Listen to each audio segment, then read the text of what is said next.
ఇప్పటిదాకా ఎస్టాబ్లిష్ అయిన ఫ్యాక్ట్ ఏంటంటే ఎక్కువ డైలాగులు వినపడవు, ఓన్లీ సౌండే డామినేట్ చేస్తూ ఒక నెరేటివ్ మూడ్లో సినిమా వెళ్తూ ఉంటుంది. కానీ ఇప్పుడు మీరు చూశారు డైలాగ్ డామినేట్ చేసింది. దానికి కారణం ఏంటంటే నేను ఆయన్ని బాగా దగ్గరగా గమనించినవాడిని కాబట్టి ఒకటి మాత్రం చెప్పగలను, ఇది ఆయన ఫస్ట్ టైం కేవలం హార్ట్ మాత్రమే వాడి తీసిన సినిమా. ఎక్కడా కూడా కాన్స్పిరసీలు కానీ మ్యానిపులేషన్స్ కానీ అటువంటివి ఏమీ లేకుండా పూర్తిగా టు బి ఫ్రాంక్ తన టెండర్ హార్ట్లోంచి వచ్చినటువంటి సినిమా ఇది. ఏ షీల్డ్ లేకుండా ఏ పై ముసుగు లేకుండా తీసిన సినిమా. ఈ మూవీ చూస్తుంటే మనందరం కనెక్ట్ అవుతాం ఖచ్చితంగా. చాలా క్లుప్తంగా చెప్పాలంటే పెళ్లి చేసుకోవాలనుకునే వాళ్ళకి ఈ సినిమా ఒక అట్లాస్ బుక్ లాంటిది. అంటే మొత్తం మ్యాప్లన్నీ కూడా చూసుకుని అసలు ఏంటి అనేది ముందర ఒక యాత్రకు బయలుదేరేటప్పుడు మనం మ్యాప్ ఎలా చూసుకుంటాం అలాంటిది ఈ సినిమా. పెళ్లి చేసుకున్న వాళ్ళకి ఇది ఒక టెక్స్ట్ బుక్, అలాగే విడాకులు తీసుకున్న వాళ్ళకి లేకపోతే తీసుకుందాం అనుకుంటున్న వాళ్ళకి ఇది ఒక భగవద్గీత. సో అందరూ చూడండి. From my heart, first time I have watched like 10 minutes of the film or 5 minutes, 10 minutes of our film, and I'm so excited.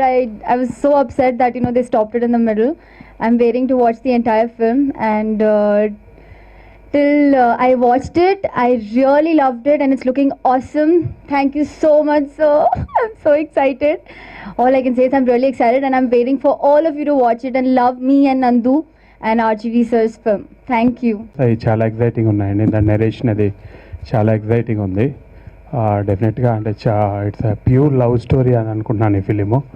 And చాలా కాలం తర్వాత ఆర్జీ గారు ఒక మంచి love story and love stories pure love story డెఫినెట్గా ఈ సమ్మర్లో release అవుతుంది కాబట్టి మొత్తం అందరికీ యూత్కి బాగా నచ్చుతుంది అండ్ చాలా బాగుంటుందని అనుకుంటున్నాను. రిసెప్షన్కి వచ్చినటువంటి అందరికీ నమస్కారం. మొదటిగా ఈ 365 గురించి చెప్పాలి అంటే ఇది ఒక ప్యూర్ వెజిటేరియన్ మీల్స్ లాంటి సినిమా. ఇది అందరూ పెళ్ళికి వ్యతిరేకం అనుకొని లేదంటే ఇంకోటి అని చెప్తున్నారు. ఇది అలాంటి సినిమా కాదు, కుటుంబ సమేతంగా చూడాల్సిన సినిమా. ఇది ఎలాంటి సినిమా అంటే కొన్ని సినిమాలు మీరు చూస్తుంటారు, చాలా వరకు ఫ్యామిలీస్ వెళ్ళరు. ఫ్యామిలీ అంటే వైఫ్ అండ్ హస్బెండ్ లేదా లవర్స్ లేదా ఫ్రెండ్స్ మాత్రం వెళ్తారు. ఈ సినిమాని చూసిన తర్వాత ప్రతి ఒక్కరు వాళ్ళ మదర్తో కొడుకు, అలాగే తండ్రితో కూతురు, అలాగే బ్రదర్ అండ్ సిస్టర్స్ కూడా చూడదగిన సినిమా. ఇది మంచి సినిమా. అందరూ కూడా చాలా విధాలుగా నన్ను చాలామంది ఫ్రెండ్స్ అడిగారు, ఏంటి విజువల్స్ అన్ని చూసిన తర్వాత ఇదేదో రొమాంటిక్ సినిమా అని అడిగారు. కానీ ఇది రొమాంటిక్ సినిమా కాదు, pure love story and pure family entertainer అని గట్టిగా చెప్పగలను. వర్మ గారు ఈ సినిమా తీశారని ఎలా ఉంటుంది. ఇది చాలామంది నన్ను అడిగారు, ఇదేంటి ఎక్కువగా విజువల్స్ అన్నీ చాలా రొమాంటిక్గా ఉన్నాయని చెప్పి. ఇది 100% రాంగ్ అండి. ఇది ఫ్యామిలీ ఎంటర్టైనర్. ఇది ఖచ్చితంగా మీ అందరికీ నచ్చుతుందని నేను మనస్ఫూర్తిగా.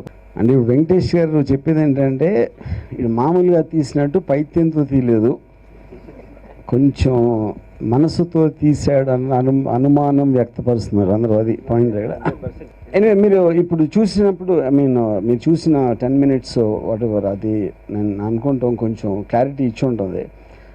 అంటే ఒక ఫార్మాట్లోనే 365 రోజులు 365 days అని పేరు పెట్టిన కారణం కూడా అంటే ఇప్పుడు ఒక జంట లైఫ్లో మొదటి రోజు, 11వ రోజు, 26వ రోజు అంటే మనం ఎప్పుడైనా ఒక మనిషితో చాలా కాలం మనకు ఒక పరిచయం ఉన్నప్పుడు మనం ఎలా చెప్తాం, ఒకరోజు మీ ఇద్దరం సినిమాకి వెళ్ళాం, లేకపోతే ఆ రోజు రెస్టారెంట్కి వెళ్ళాం, లేకపోతే ఆ రోజు ఇంటికి ఎవరు చుట్టాలు వచ్చారు, ఆ రోజు ఏం జరిగిందంటే అప్పుడు ఒక ముఖ్య ఘట్టాలు ఏవైతే ఒక్కొక్క రోజు జరిగినాయో వాటిని మనం సమకూరిస్తే ఆ జంట కథ అనేది వాళ్ళు కలిసినప్పటి నుంచి వాళ్ళ లైఫ్లో ఏమైంది అనేది ఒక ఐడియా వస్తుంది. దాన్ని ఉద్దేశించి నేను ఈ జంట కలిసిన రోజు నుంచి 365 రోజులు వాళ్ళ రిలేషన్షిప్లో ఏం జరిగిందో చూపించడానికి ట్రై చేశాను.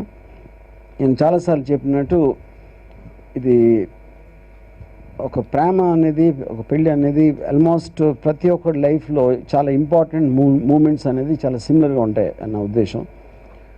అందుకని ఐ ఫీల్ ఎవరికి పెళ్లి చేసుకోవాలనుకుంటున్న వాళ్ళకి, పెళ్ళైన వాళ్ళకి, విడిపోయిన వాళ్ళకి, లేకపోతే పెళ్ళిలోనే ఉండి ఏదో ఒక అసంతృప్తి ఫీల్ అవుతున్న అందరికీ ఎక్కడో ఒక చోట ఈ సినిమా కనెక్ట్ అవుతుంది అనేది నా నమ్మకం. సో దీనికి సంబంధించి మీరు ఏమైనా క్వశ్చన్స్ అడగాలంటే ప్లీజ్ గో హెడ్.